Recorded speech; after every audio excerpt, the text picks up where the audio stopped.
बिस्मिल्लाहिर्रहमानिर्रहीम। अस्सलाम वालेकुम एवरीवन। अच्छा बेटा, आज हम लोग जो है वो आप लोगों का जो पेपर पैटर्न है उससे मुताल्लिक बात करेंगे। पेपर पैटर्न में आपको इस चीज़ का ख्याल लाजमी तौर पर रखना है कि आपको पता होना चाहिए कि कौन से पेपर में कौन सा क्वेश्चन आपने अटैम्प्ट करना है या कौन सा क्वेश्चन आना है। अगर हम बात करें पेपर 1 की, तो सबसे पहले तो आप लोगों को कोड भी पता होना चाहिए कि आप जो पेपर देने जा रहे हैं उसका कोड क्या है। अगर हम सिलेबस ए की बात करें तो उनका कोड है 3247, और अगर सिलेबस बी की बात करें तो उनका कोड है 3248। अच्छा, अभी हम पहले बात कर रहे हैं पेपर 1 3247 यानी सिलेबस ए के स्टूडेंट्स की। इसमें देखो बेटा, इसमें दो सवालात होते हैं। एक होता है तफ़हीम, आपको इबारत दी जाती है और उससे मुताल्लिक़ आपको सवालात दिए जाते हैं और सवालात के आपको जवाबात तहरीर करने होते हैं। आपने इस बात का लाज़मी तौर पर ख़्याल रखना होता है कि जो भी सवाल दिया गया है सबसे पहले आप उसके नंबर देखते हैं कि कितने नंबर हैं, और जितने नंबर का सवाल होता है आप उतने ही पॉइंट्स, जिसे उर्दू में निकात कहते हैं, वो तहरीर करते हैं। ठीक है, इस बात का आपने लाज़मी तौर पर ख़्याल रखना है, जो सबसे अहम तरीन बात है। अच्छा, दूसरी बात ये कि इसके नंबर, जो कुल नंबर होते हैं वो 25 होते हैं। 25 नंबर का क्वेश्चन होता है और आपको बहुत समझदारी से और ध्यान से इसको हल करना होता है। अब आ जाइए इसका सवाल नंबर 2। इसी का सवाल नंबर 2 जो है P1 का, उसमें आपको मज़मून नवीसी करनी होती है। जैसा कि हम सब जानते हैं, जो हम प्रैक्टिस भी करते रहे हैं, कि P1 में जब हम मज़मून करने जा रहे होते हैं तो उसकी 4 असनाफ़ होती हैं: दलील, बहस, अच्छा तफ़सील और बयान। आपको इन चारों का तरीक़ाकार एक तो अच्छे तरीके से आना चाहिए कि आपको किस तरह मज़मून हल करना है, जो हम पहले भी प्रैक्टिस कर चुके हैं और जो अभी इंशाल्लाह हम अभी आगे भी करते रहेंगे उसकी प्रैक्टिसेस। उसमें आपको एक इस बात का ख़्याल रखना है कि उन चारों में से आप किसी एक को अटैम्प्ट करते हैं, बाकी को आप एज़ चॉइस छोड़ सकते हैं।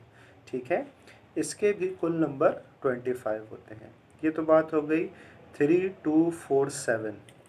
अच्छा, अब मैं अगर बात करूं 3248 के तलबा की, तो उन्हें इस चीज़ का लाजमी तौर पर ख़्याल रखना है कि P1 में उनके पास जो है 55 नंबर का एक तो पेपर होता है, और P1 में उनके पास सबसे पहला जो क्वेश्चन होता है वो मज़मून नवीसी 15 नंबर, दूसरा क्वेश्चन होता है ख़त नवीसी, ख़त मुकालमा तकरीर और क्या कहते हैं, रिपोर्ट नवीसी।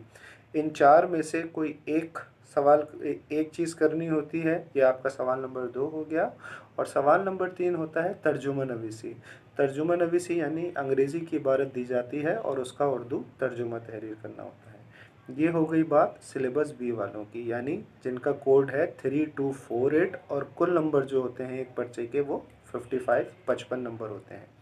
अब बात करते हैं P2 3247 यानी सिलेबस ए के स्टूडेंट्स के लिए। बेटा, P2 सिलेबस ए वाले स्टूडेंट्स के लिए जो पहला क्वेश्चन होता है अनदेखा इक़्तिबास होता है, जो 20 नंबर का सवाल होता है, जिसमें इशारात दिए जाते हैं और उन इशारात की आपको तफसील लिखनी होती है, और वो तफसील 300 से 350 अल्फाज पर मबनी होनी चाहिए। ठीक है, अब हम बात करते हैं सवाल नंबर 2। सवाल नंबर 2 जो है वो हिस्सा नसर से होता है। हिस्सा नसर यानी आपने जो अफसाने पढ़े हैं, जो ड्रामे पढ़े हैं और जो असबाख पढ़े हैं, उनमें से कोई 2 सवालात दिए जाते हैं और उन 2 में से आप कोई एक अटैम्प्ट करते हैं। ठीक है, इसी तरह सवाल नंबर 3 जो होता है वो होता है आपका हिस्सा नसर, हिस्सा शायरी, हिस्सा शायरी यानी जो आपने गज़लियात पढ़ी हैं और जो आपने मंजूमात यानी नज़में पढ़ी हैं, उनमें से 2 सवालात बनते हैं और कोई एक आपको हल करना होता है। जिस तरह हिस्सा नसर में से 2 सवालात में से कोई एक हल करना है, यहाँ भी आपको 2 सवालात में से कोई एक हल करना होता है। ठीक है, एक एक सवाल की दोनों हिस्से में आपके पास चॉइस होती है। जबकि अनदेखा इक़्तिबास जो पहला क्वेश्चन होता है, उसके आपको तीनों इशारात की बामकसद तफसील लिखनी होती है। ये तो बात हो गई बेटा 3247 यानी सिलेबस ए के स्टूडेंट्स की, और इनके मैंने दोनों पेपर पैटर्न बता दिए हैं।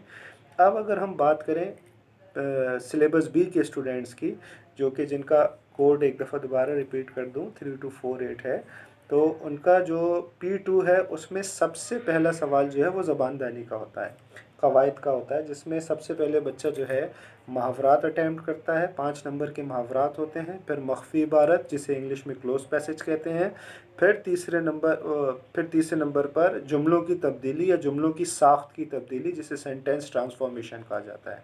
ठीक है बेटा। उसके बाद सवाल नंबर 2 जो होता है वो तलखीस निगारी होती है, इशारात की मदद से आपको खुलासा तहरीर करना होता है सॉल्व फास्ट पर मबनी।